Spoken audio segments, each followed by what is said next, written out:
Canada yet another time. There was absolutely no show in stand with Justin Trudeau's rally in Surrey in Canada. CNN News 18 has actually managed to access the visuals where there is absolutely no show for the rally. You can only see 4 or 5 protesters, that too with links with Pakistan, supported by Pakistani ISI.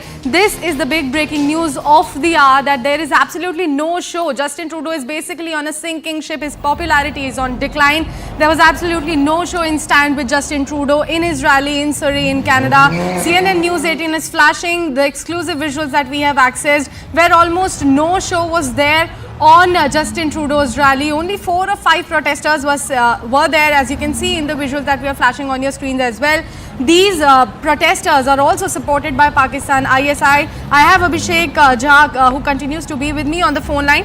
Abhishek, what exactly is happening in this visual? There is absolutely nobody supporting there Justin Trudeau.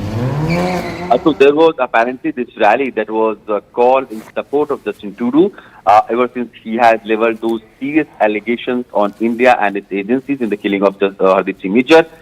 So there was this group which is closely associated with Pakistan and ISI who had called for this rally in support of Justin Trudeau in Surrey.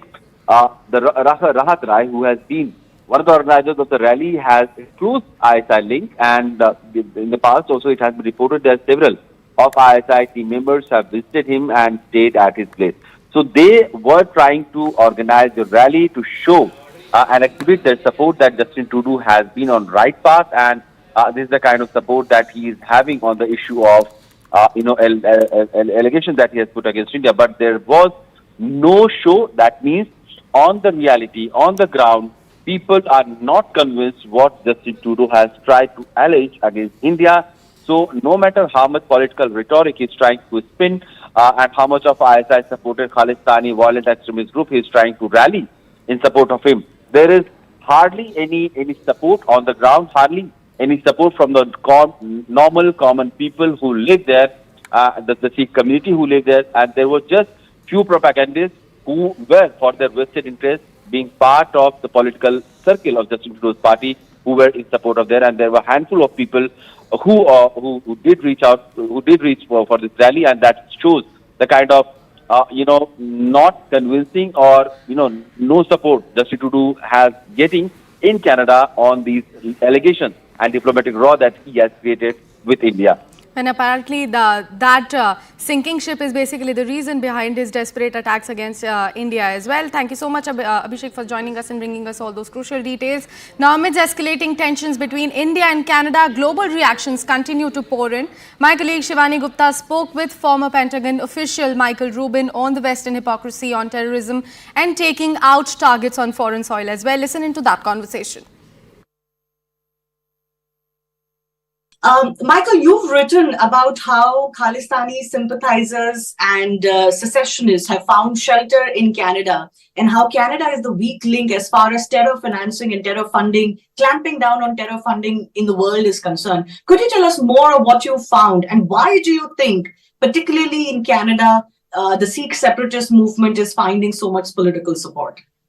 Well, first of all, with regard to your previous question, this is where I would actually agree with you, that perhaps the United States and Canada and many in the West do embrace double standards. For example, when it comes to identification of terrorists, when it comes to terror finance. When we look at the Financial Action Task Force, which an international body which monitors terror finance, if we're going to use consistent standards, absolutely, Canada should be on the gray list, if not the black list, because of what it's been allowing to happen with regard to Khalistani extremism. The Khalistani extremist movement, one thing which diplomats need to understand is not every separatist movement is legitimate. Let me make an example. I'll put on my history nerd cap to the Katanga separatism in Congo. That was wholly financed by Belgian financiers who wanted a cut of the copper income. In this case, when we hear about the Khalistanis, it's important to recognize that the only people who are interested in Khalistani separatism are few activists overseas, mostly in Canada, perhaps a few in California, but not in India itself. And we need to recognize just how illegitimate this movement is. Unfortunately, Canada has not been Justin Trudeau, in this case, he's losing an election. There's Sikhs and Khalistani activists in very specific swing districts.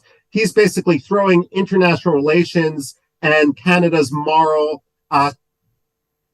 standpoint under the bus for the sake of cheap politics.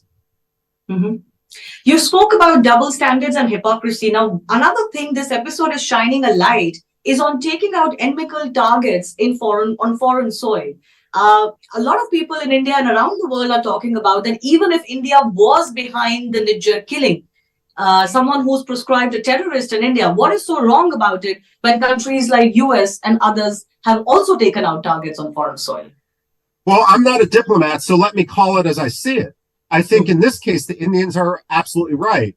I haven't seen evidence to suggest that the Indians took out Niger, but I'll be the first one to say in the United States that if they did, more power to them. Niger was a terrorist. He had blood on his hands. Now, I don't want to be morally equivalent and say that every country can take out its adversaries in every other country, but I'll make an exception for democracies. The United States is a democracy, and we did it. India is a democracy. And the key thing with both the United States and India is this isn't the tool of first resort. India tried extradition. India tried diplomatic mediation, and Justin Trudeau was irresponsible. I don't care who the Prime Minister of India is, it's the job of a democratically elected Prime Minister to protect their people. And that's what Prime Minister Modi was doing in this case, if he were indeed involved. But again, I've seen no evidence to suggest that. That's what the United States has done when it took out Abu Bakr al-Baghdadi or Qasem Soleimani or Osama bin Laden. It's different than the Iranians coming or the Pakistanis coming and assassinating, for example, in Pakistan's case, allegedly Karima Baluch in Toronto. And again, Justin Trudeau has to explain why he's been so silent in that case.